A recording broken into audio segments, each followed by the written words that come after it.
Between 1808 and 1860, America witnessed one of its darkest chapters, a chapter written not in the blood of battlefields, but in the systematic degradation of human beings through forced reproduction. When the international slave trade was officially banned in 1808, many assumed the institution of slavery might wither and fade into history. Instead, it transformed into something arguably more terrible.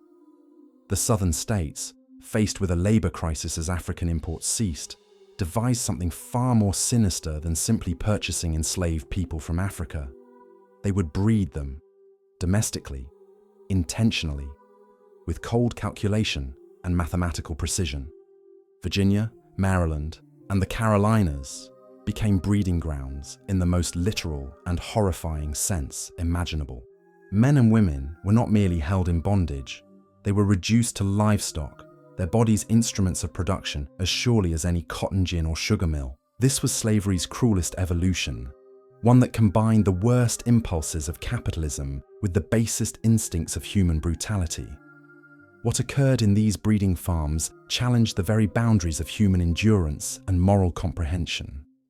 The women who suffered these indignities left few written records, their testimonies scattered across court documents, slave narratives, and the fragmented memories preserved by abolitionists who witnessed the horror firsthand. But those records that do exist paint a picture of systematic violation, psychological torment, and the commodification of reproduction itself. Robert Lumpkin's jail in Richmond became synonymous with this practice. Harriet Jacobs described the anguish of knowing her body was being evaluated for breeding capacity. Others spoke in whispers, their voices lost to time or silenced by trauma.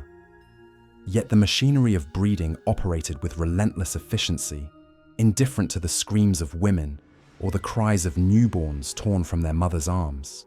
After the act prohibiting importation of slaves closed America's participation in the transatlantic slave trade in 1808, the Southern planter class faced an unprecedented crisis. The steady supply of enslaved Africans, which had flowed into American ports for over 2 centuries, suddenly dried up. Yet the demand for labor continued unabated. The cotton fields of the Deep South, the rice swamps of the Carolinas, the sugar plantations of Louisiana, all demanded more hands, not fewer. The northern states, increasingly industrialized and economically diverging from the South, began to see slavery as an impediment rather than an asset. Meanwhile, Southern planters doubled down. They recognized a fundamental economic reality. If they could not import enslaved people, they would manufacture them. What had previously been a byproduct of slavery, the natural population growth of enslaved communities, became its central purpose.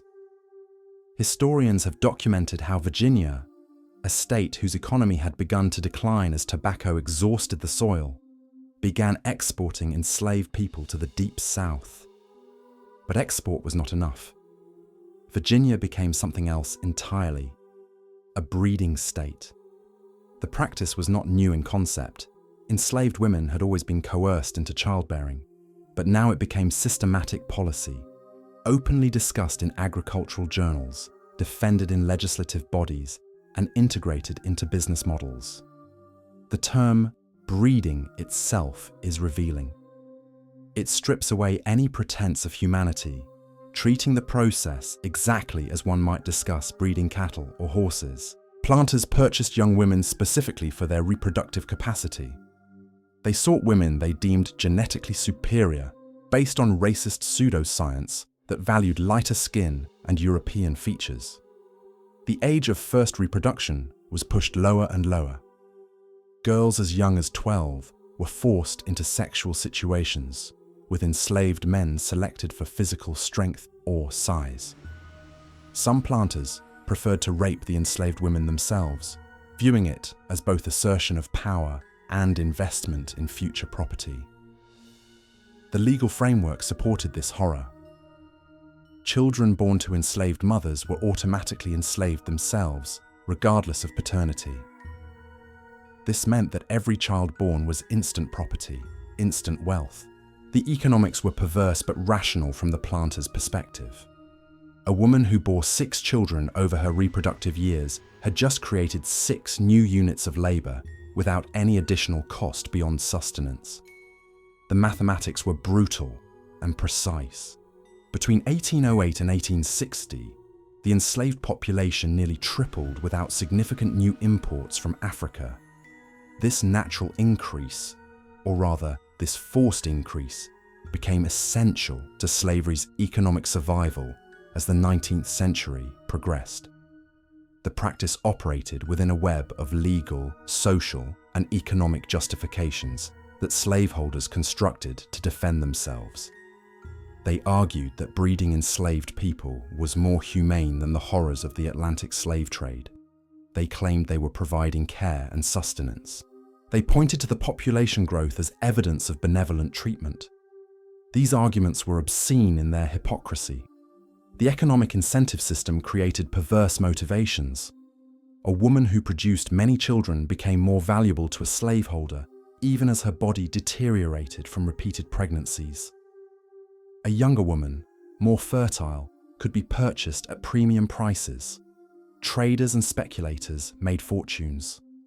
Financial institutions loaned money based on the expected value of future children. Newspapers carried advertisements for women and girls explicitly marketed for breeding capacity.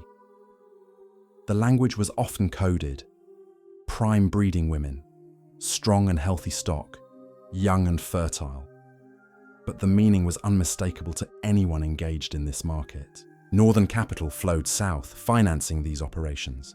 Northern shipbuilders constructed slave coffles and pens. Northern merchants supplied goods to plantations. Northern bankers financed purchases and sales. While the moral outrage was centered on the South, the economic crime was national. The system created incentives for maximum coercion and minimum compassion. A woman who became pregnant was less able to work in the fields, but the loss of labor was offset by the future value of her child. A woman who miscarried or lost a child was punished for wasting potential property. Women who attempted to prevent pregnancy through various methods, using folk remedies, harming themselves, faced severe punishment for destroying their owner's property. The selection process for breeding farms operated with a predatory precision that dehumanized its victims completely. Slaveholders and traders examined enslaved women with the same scrutiny a farmer might apply to selecting breeding stock. Age was paramount. Traders specifically sought women between 14 and 25 years old, those deemed to have the longest reproductive years ahead. Some planters preferred even younger girls, seeing in them the potential for extended childbearing. Young women who had already proven their fertility, who had borne children previously, commanded premium prices. Traders conducted degrading medical examinations, sometimes forcing enslaved women to undress before potential purchasers, who evaluated them as though appraising livestock. Examinations focus on reproductive capacity, the width of the hips, the firmness of breasts, any signs of past pregnancies. Some traders kept detailed records, noting the reproductive history of each woman and her expected offspring capacity. Height, strength, and perceived intelligence were factors. Planters sometimes sought women they deemed genetically superior, based on racist hierarchies that valued lighter skin and European features. These selections were not accidental. They reflected deliberate eugenic thinking that would later influence 20th century racial pseudoscience. The process of selection extended beyond physical examination. Slaveholders and traders made calculations about which men and women should be paired.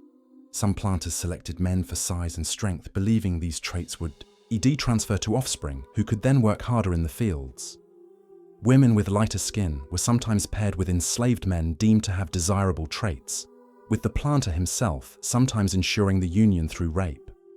The goal was not romance or consent, but optimization, maximizing the productivity of future generations.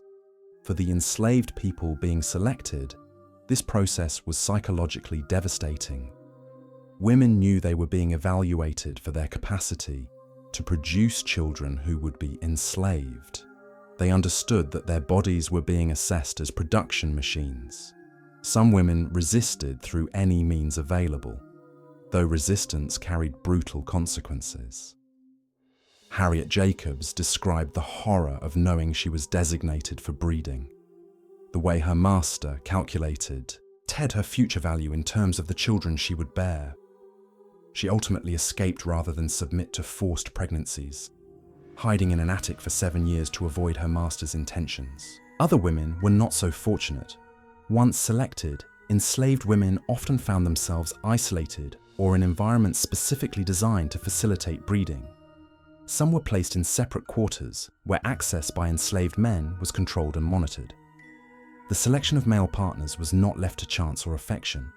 It was calculated, coerced, and supervised. Some plantations employed what were essentially overseer-appointed breeders, men whose primary function was reproduction.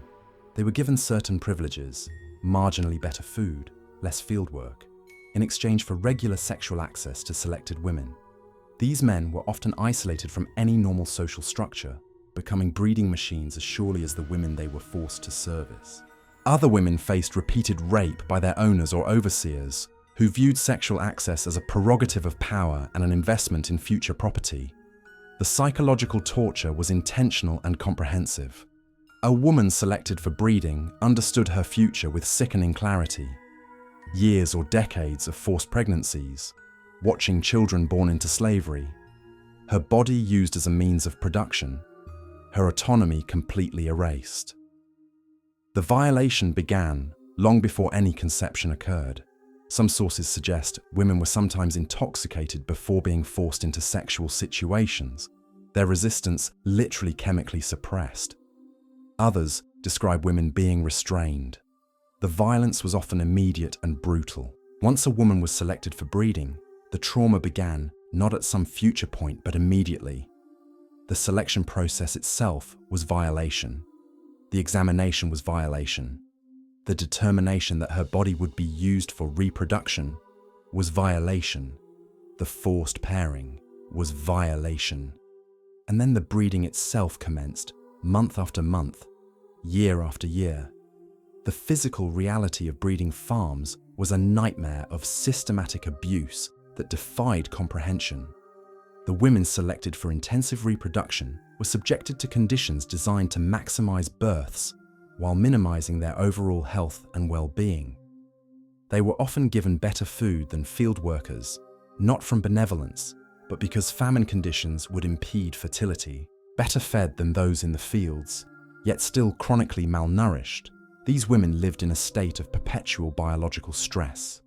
They received marginal medical attention, focused narrowly on ensuring successful pregnancies and births, with little concern for their overall health or survival. Midwives or enslaved healers attended births, but their knowledge was limited and their resources non-existent. Complications that might have been survivable with adequate medical care became death sentences. Many spent their reproductive years in a cycle of pregnancy, birth, and immediate re-impregnation. Women typically conceived within months of giving birth. Their bodies denied recovery time or adequate nutrition for healing. Some sources suggest spacing between pregnancies averaged less than 18 months, a biological interval that devastated women's bodies. Lactating women were often forced back to work in fields or plantations while nursing, their physical resources divided between producing milk and forced labor.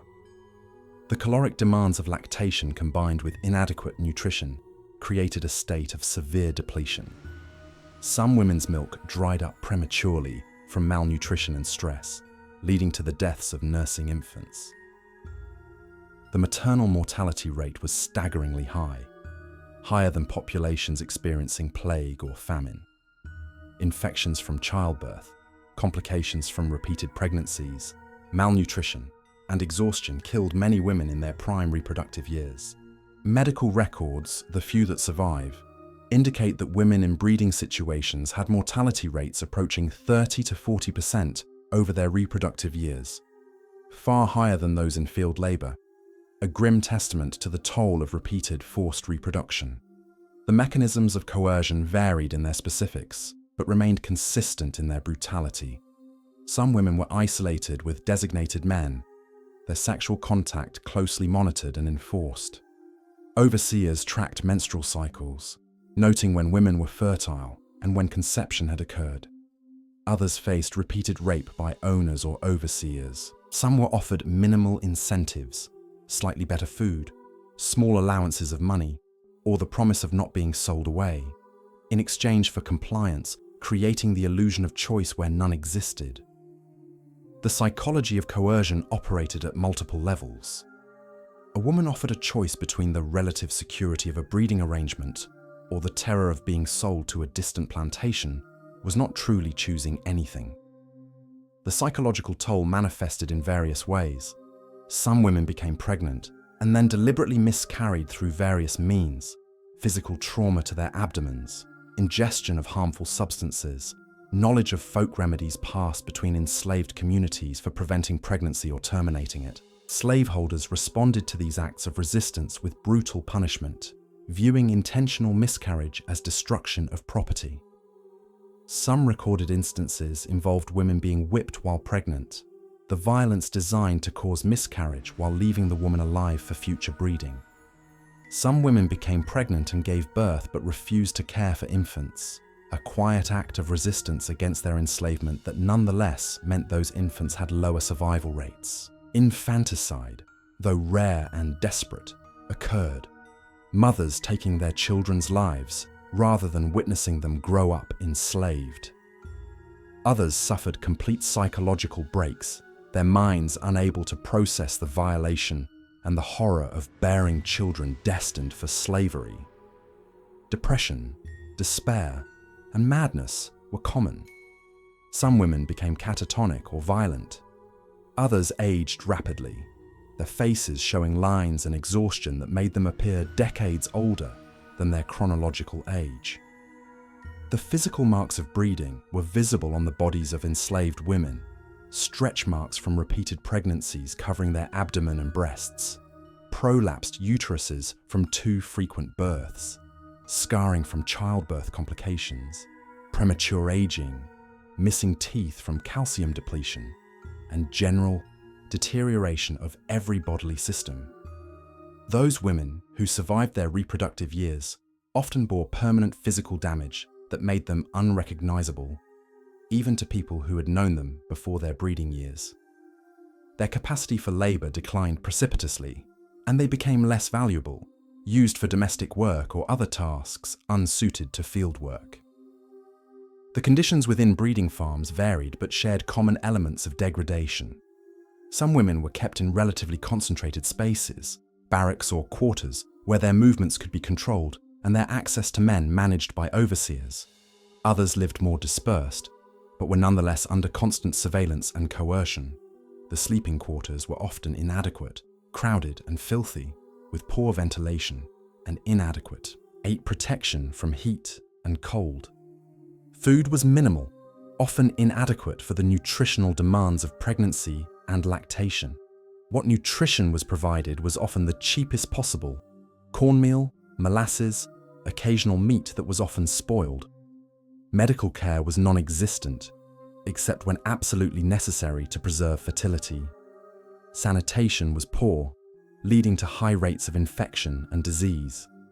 Women became pregnant, bore children in these conditions, lost some of those children to disease and malnutrition, and became pregnant again within months. The cycle continued, year after year, for however many years their bodies could endure it, sometimes for 2 decades, sometimes until death.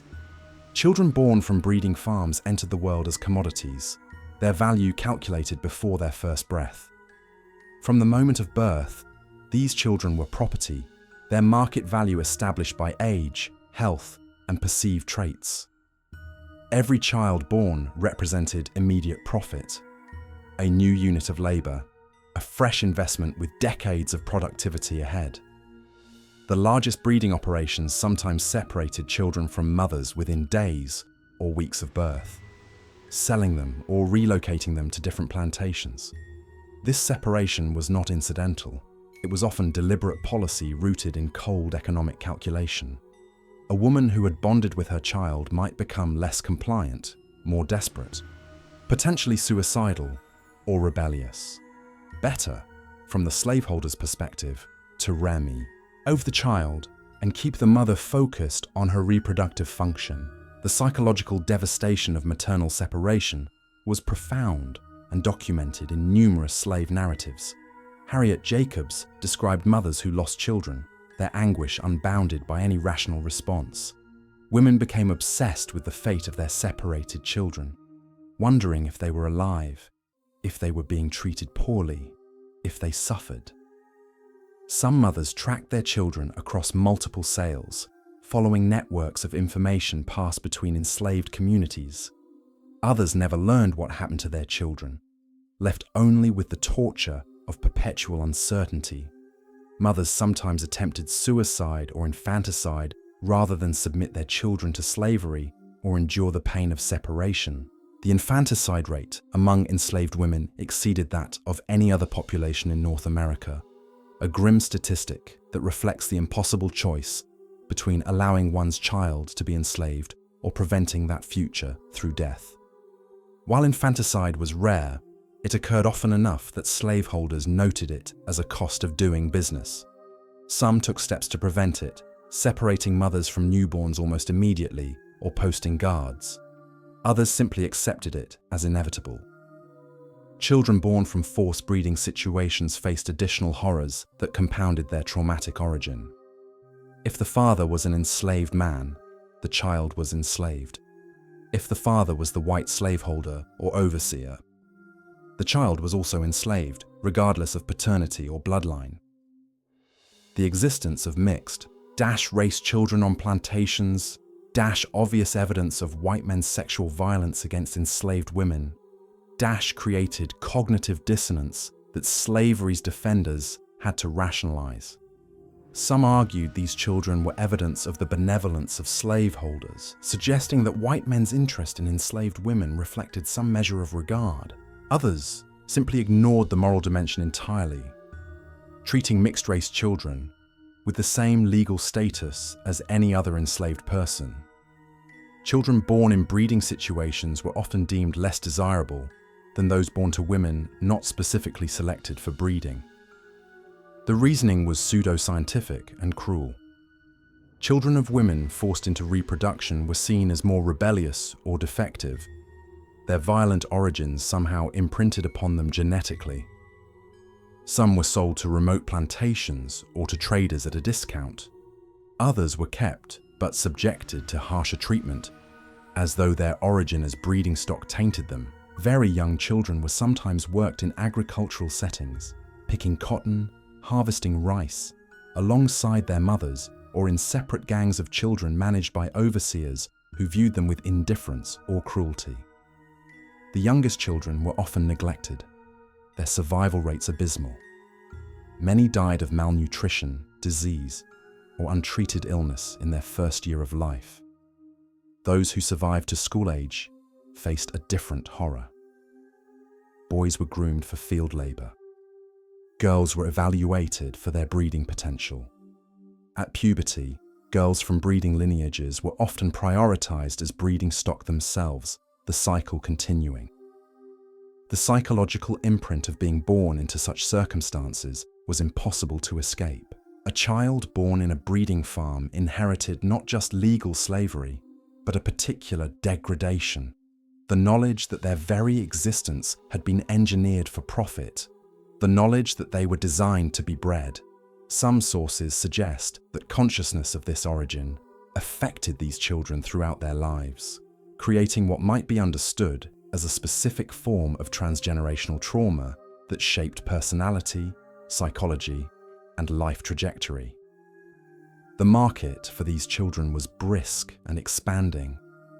Traders conducted regular operations purchasing children born to breeding stock, transporting them to plantations throughout the Deep South or to the growing slave markets of the Southwest. The most desirable children, those perceived as healthy, strong, with lighter skin, or possessing valued traits, brought premium prices, sometimes higher per pound than healthy adults.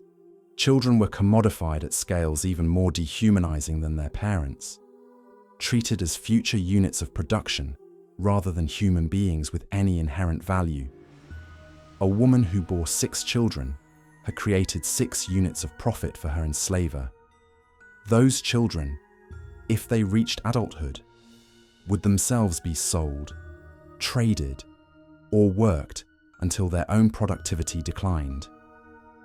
For female children, there was an additional horror, the recognition that they too would likely be bred. A girl born in these circumstances understood, as she grew older, that she was being groomed for the same fate as her mother, being selected, examined, coerced into reproduction, watching children separated from her, her body used as a production machine until it broke down. The cycle was intentional and perpetual. Escape was the only path to preventing this cycle, and it came at tremendous cost. The women who lived through these horrors left fragments of themselves in the historical record, some through published narratives, others through court testimonies, and still others through letters that survived fire and time. Anne, a woman enslaved in Virginia, testified that she had borne 12 children between the ages of 14 and 38. She never met most of them after their sale. The auditor recording her statement noted, with a coldness that betrays the system's indifference, that she was remarkably prolific stock. These words strip away the final layer of humanity, reducing a woman who had endured decades of violation to a breeding commodity. What makes such testimonies doubly horrifying is not just the suffering they describe, but their very ordinariness. Anne's story was not exceptional. It was replicated thousands of times across the breeding states. Pearl, born on a Virginia plantation in 1820, was the daughter of an enslaved woman and the plantation owner himself. She knew from childhood that her lighter skin marked her as different, that she would be valued for different reasons than her darker-skinned siblings. By age 13, she was being prepared for breeding. The plantation owner's wife, aware of what was coming, tried to arrange her sale to another state, but the father owner refused. Pearl bore 5 children before age 25, each one sold away at intervals, calculated to prevent maternal attachment from undermining her compliance. Her narrative, recorded by abolitionists in the 1850s, describes the peculiar torture of knowing one's children were somewhere in the world, but having no connection to them, no knowledge of whether they lived or suffered or had died. Scarrett, an enslaved man selected as a breeder on a North Carolina plantation, left testimony about the psychological devastation of knowing his children were being sold. He described watching a pregnant woman he knew being examined by traders, her body appraised like livestock, her unborn child already assigned a monetary value. He spoke of the impotence of enslaved men, forced into reproductive relationships but denied any parental rights or protection. When his own daughter was sold at age 4, Scarrett attempted escape, but was recaptured within 30 miles. The punishment for attempting to escape was severe, both the beating itself and the addition of a heavy iron collar that he wore for 2 years. A collar that made fieldwork nearly impossible, effectively reducing his value. Yet even this did not prevent him from making a second escape attempt 5 years later, which also failed.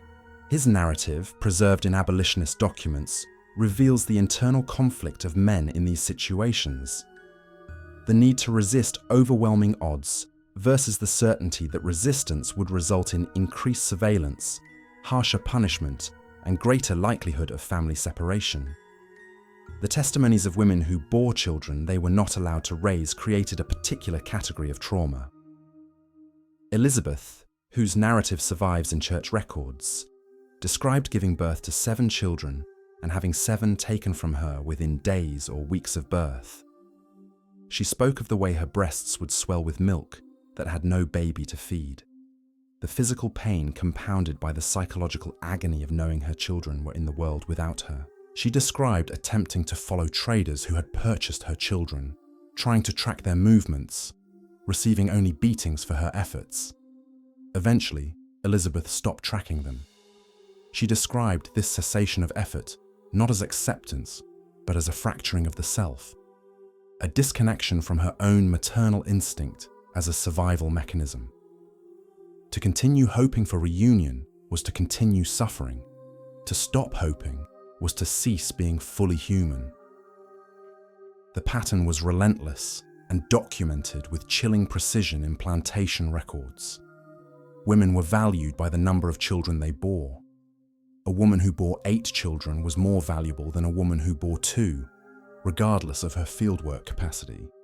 Young mothers with proven fertility commanded premium prices. Traders maintained meticulous records noting the reproductive history of each woman, the number of pregnancies, the number of live births, the spacing between conceptions, any complications or losses. These records were used to project future reproductive capacity and assign market value accordingly. A woman's entire worth could be calculated in terms of her potential to produce more enslaved people. The mathematics were brutal.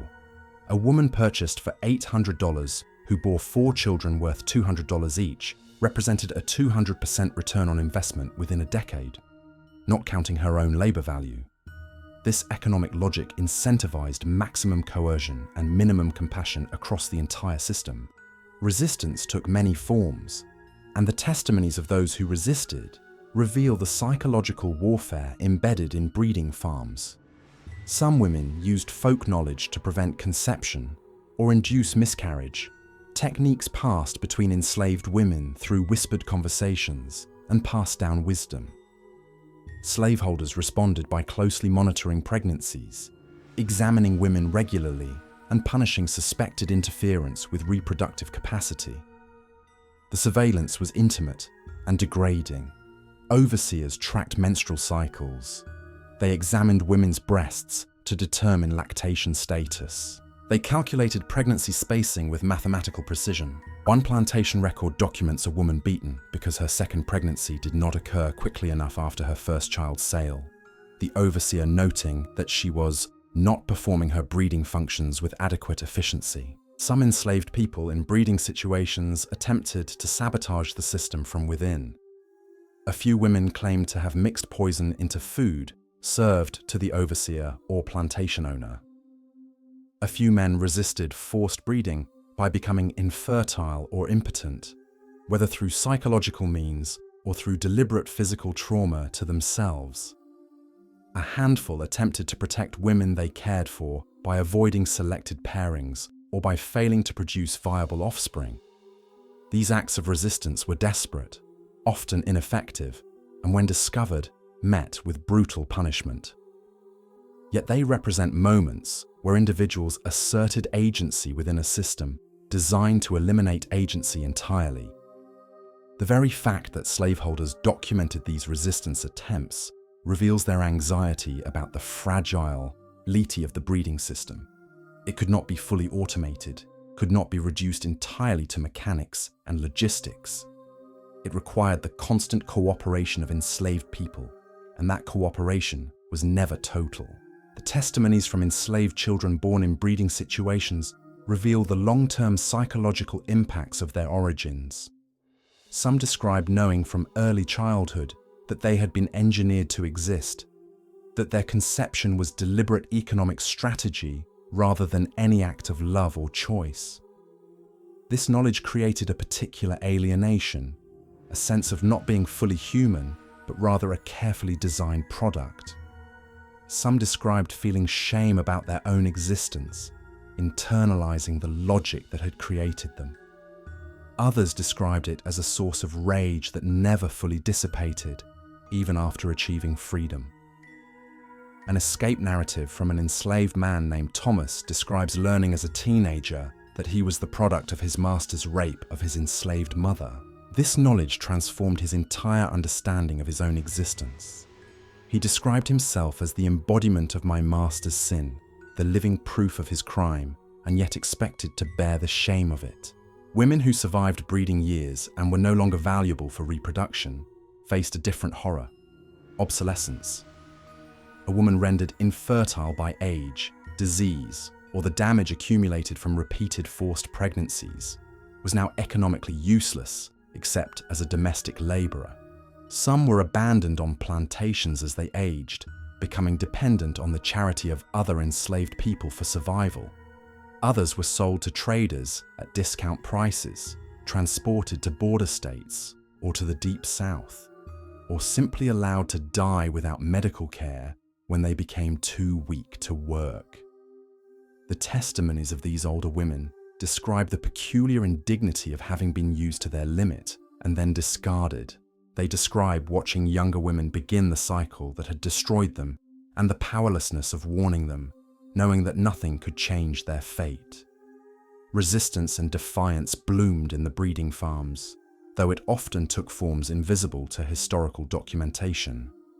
A woman deliberately becoming pregnant by an enslaved man rather than submitting to her master was asserting a fragile form of agency. An enslaved parent teaching a child their true name, in a language the slaveholder did not understand, was an act of cultural preservation and resistance. A woman refusing to cry, refusing to show pain, refusing to break psychologically despite everything was an assertion of inviolable selfhood. These acts were small, often unrecorded, yet they represent moments where enslaved people asserted that the system could not have total claim over them. Some enslaved women in breeding situations formed networks of mutual support, sharing knowledge about plants that could induce miscarriage, methods of resistance, emotional sustenance. These networks were dangerous. Discovery meant severe punishment. But they persisted because human connection was itself an act of resistance against the dehumanization of the system. Escape represented the ultimate act of resistance for those in breeding situations. A woman fleeing a breeding farm was not just escaping enslavement, but escaping the specific horror of having her body controlled for reproductive purposes. Some enslaved people in breeding farms made successful escapes to the north or to Canada, their freedom purchased at tremendous personal cost. Harriet Tubman, though she herself was not primarily victimized through forced breeding, understood the particular urgency of women in these situations. She prioritized the rescue of pregnant women and nursing mothers, understanding that their reproductive capacity made them particularly trapped, their children making escape more difficult, yet their circumstances making escape necessary for any possibility of maintaining their children. The testimonies of women who escaped breeding farms describe the relief of reaching freedom, combined with the profound trauma of knowing their children remained enslaved. Some successful escapees spent the rest of their lives attempting to locate or rescue their separated children, their freedom forever shadowed by this loss. Resistance from within the breeding system itself came from unlikely sources. Some enslaved healers and midwives, aware of what was happening, deliberately used their knowledge to interfere with breeding. A midwife might administer certain herbs that made future conception difficult. A healer might provide advice on preventing pregnancy. These acts were dangerous. If discovered, they would result in brutal punishment or sale. But some chose to resist at this level, using their position of relative trust to undermine the system from within. The plantation records that document these discoveries reveal the slaveholders' fury at betrayal by those they had trusted. An overseer's account describes a midwife being severely beaten for making women unable to breed, the sadistic irony being that the system depended on women being considered completely expendable, except for their breeding capacity, yet blamed them when that capacity was somehow compromised. The enslaved people selected as breeders occupied a peculiar position in plantation hierarchies.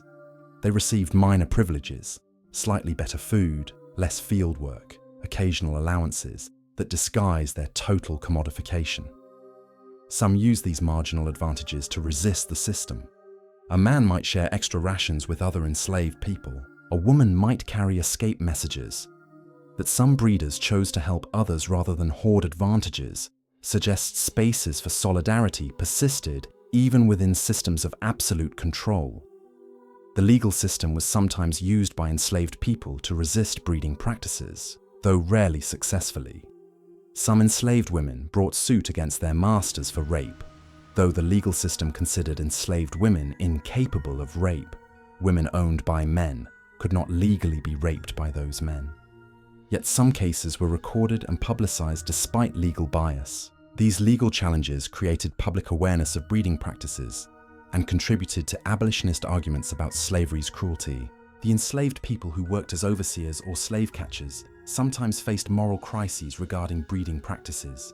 Some participated willingly in the system, but others left testimony describing their discomfort, their shame at enforcing breeding protocols, their attempts to minimize harm where possible. An overseer's journal from a Virginia plantation contains entries that seem to struggle with what he was being asked to do: to monitor women's fertility, to enforce breeding schedules, to facilitate the separation of children from mothers. Whether such moral discomfort translated into meaningful resistance is unclear, but it suggests that even those benefiting from the system experienced psychological strain at being forced to participate in breeding practices. The enslavers' perspectives on breeding were complex and revealing. For many plantation owners, particularly in the older generation who had participated in the transatlantic slave trade, breeding represented an economic necessity, but also a kind of necessity shame. Letters and diaries suggest that some slaveholders understood at some level that what they were doing was fundamentally wrong, yet continued doing it because the economics demanded it. The pseudoscientific racism that dominated slavery discourse in the 19th century provided intellectual justification for practices that nonetheless troubled some men. One Virginia planter's diary, discovered in the 20th century, contains passages where he explicitly defends slavery as a positive good while simultaneously describing practices that, even by the standards of the time, were widely condemned as brutal. Other enslavers showed no such moral ambiguity. They approached breeding with the same matter-of-factness they brought to any other agricultural practice. Breeding was simply what one did to maximize return on investment in enslaved labor. The fact that it involved violation and suffering was irrelevant. Enslaved people were not considered to have the capacity to suffer in ways that mattered morally. Some enslavers expressed satisfaction with their breeding operations, as a farmer might express satisfaction with a successful crop. Letters between planters discuss breeding women and men the way they might discuss breeding horses or cattle, with detailed attention to traits deemed desirable and metrics of productive capacity. The role of enslaved women themselves in perpetuating breeding was complex and morally ambiguous in ways that deserve careful examination. Some enslaved women, particularly those who had survived their own breeding years and obtained marginal power within plantation hierarchies, participated in the selection and preparation of younger women for breeding. These women occupied a peculiar position, collaborators in a system that had destroyed them, yet also people operating within extremely constrained circumstances, where any resistance was likely to result in their own punishment or death. The testimonies of women who participated in selecting other women for breeding describe the psychological toll of this complicity, the way it forced them to choose between their own survival and their solidarity with other enslaved women. It represents the cruel way that systems of absolute oppression sometimes corrupt their victims, forcing them into roles that undermine other victims, creating division where solidarity might otherwise have existed. Geographic variations in breeding practices reflected regional differences in labor demands and landscape. The Deep South cotton states, particularly Mississippi and Louisiana, showed more intensive breeding practices than the border states or older plantation regions. This reflected the explosive demand for labor as cotton expanded southwestward and westward. Maryland and Virginia, which had functioning breeding industries, shipped hundreds of enslaved people annually to the Deep South, the profits from these internal slave sales helping to sustain the economies of the Upper South. The Carolinas, with established plantation systems and already large enslaved populations, showed less intensive breeding than the Deep South, though it remained widespread. Some plantation regions in the Upper South, where enslaved populations were declining due to sales to the Deep South, actually showed intensified breeding efforts as planters attempted to maximize reproduction to offset losses from sales. The geographic difference between regions participating primarily in breeding versus regions using enslaved labor for specific crops created a peculiar dynamic. Virginia and Maryland became synonymous with breeding, their reputation in enslaved communities established around this particular horror. An enslaved person being threatened with sale to Virginia or Maryland knew they faced a particular fate, not necessarily field labor, but potentially breeding. This geographic stratification of slavery's cruelties was well understood by enslaved communities, who maintained networks of communication about which regions were most dangerous and which offered marginally better circumstances. The routing of enslaved people through specific trading hubs like Alexandria, Virginia, or the Forks of the Road in Mississippi reflected deliberate geographic strategy to maximize sales and breeding. The medical and psychological consequences of breeding farms extended far beyond the individuals directly subjected to them. Children born in breeding situations experience particular forms of trauma.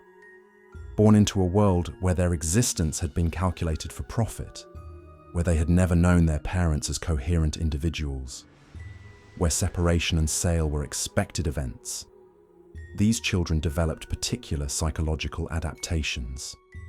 Some became hypervigilant, always expecting loss.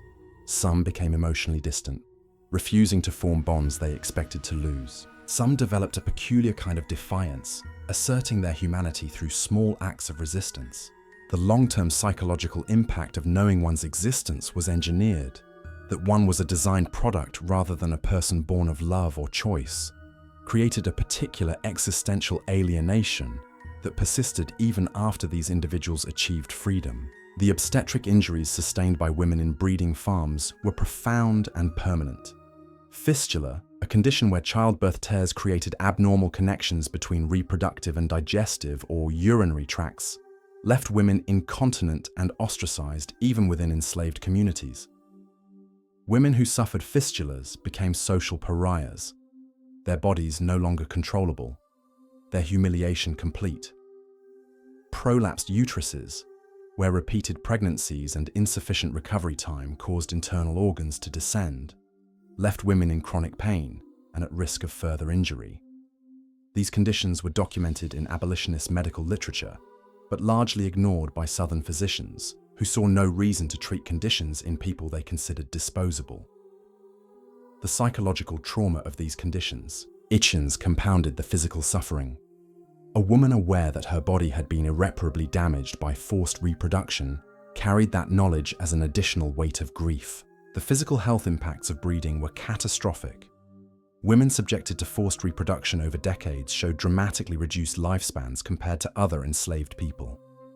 The chronic infections, the repeated tears and scarring from childbirth, the malnutrition, the accumulated trauma, and the sheer physical toll of pregnancy, birth, and lactation in rapid succession devastated women's bodies. A woman who became infertile at age 35 had been rendered incapable of reproduction by a dozen years of forced childbearing, followed by decades of using her reproductive system beyond its limits. These women often suffered from chronic pain, chronic infections, and severe physical deterioration. The medical community of the time documented these conditions, but showed little concern for alleviating suffering, as the suffering was considered part of the normal operation of slavery. The psychological impacts extended to relationships and social structures within enslaved communities. The forced separation of family members created profound attachment disorders and difficulty forming stable relationships. Some women who escaped breeding farms and later experienced consensual pregnancies described the psychological terror of pregnancy itself, unable to separate the experience of conception from violation. Some men who had been forced into breeding roles described feeling their humanity had been permanently compromised, that they had been turned into tools of the system. The violation was not just sexual but existential, a complete colonization of the self for purposes determined entirely by others. The memory of breeding farms has been largely erased from American historical consciousness. The specific horrors of systematic forced reproduction remain less well known than other dimensions of slavery, partly because documentation was deliberately suppressed, and partly because American culture has been reluctant to confront the sexual violence embedded in slavery. In recent decades, historians have recovered these histories and insisted on their visibility. This recovery work represents an important assertion that these experiences matter and that American history cannot be understood without confronting this dimension of slavery. The legacy persists in contemporary vulnerabilities of Black women to reproductive oppression. The historical devaluation of Black women's reproductive autonomy created patterns that persist in contemporary reproductive rights struggles. Black women's testimony about forced sterilization, medical racism in healthcare, and pressure to use contraception echoes historical patterns rooted in slavery's assault on reproductive autonomy. The disproportionate maternal mortality among Black women can be traced to the accumulated trauma of slavery's breeding practices. Understanding this history becomes essential to understanding contemporary healthcare disparities and reproductive justice movements. The education and public memory of breeding farms remains contested. Some communities have committed to memorializing these histories, while others have resisted efforts to prominently feature this aspect of slavery. The struggle to represent breeding farms adequately in American history education reflects broader debates about how the nation confronts its racist past. Some scholars argue that the specific horrors of breeding farms deserve emphasis because they represent slavery in its most dehumanizing form, the reduction of human beings to mere reproductive capacity, the systematic violation of bodily autonomy, and the deliberate engineering of human life for profit.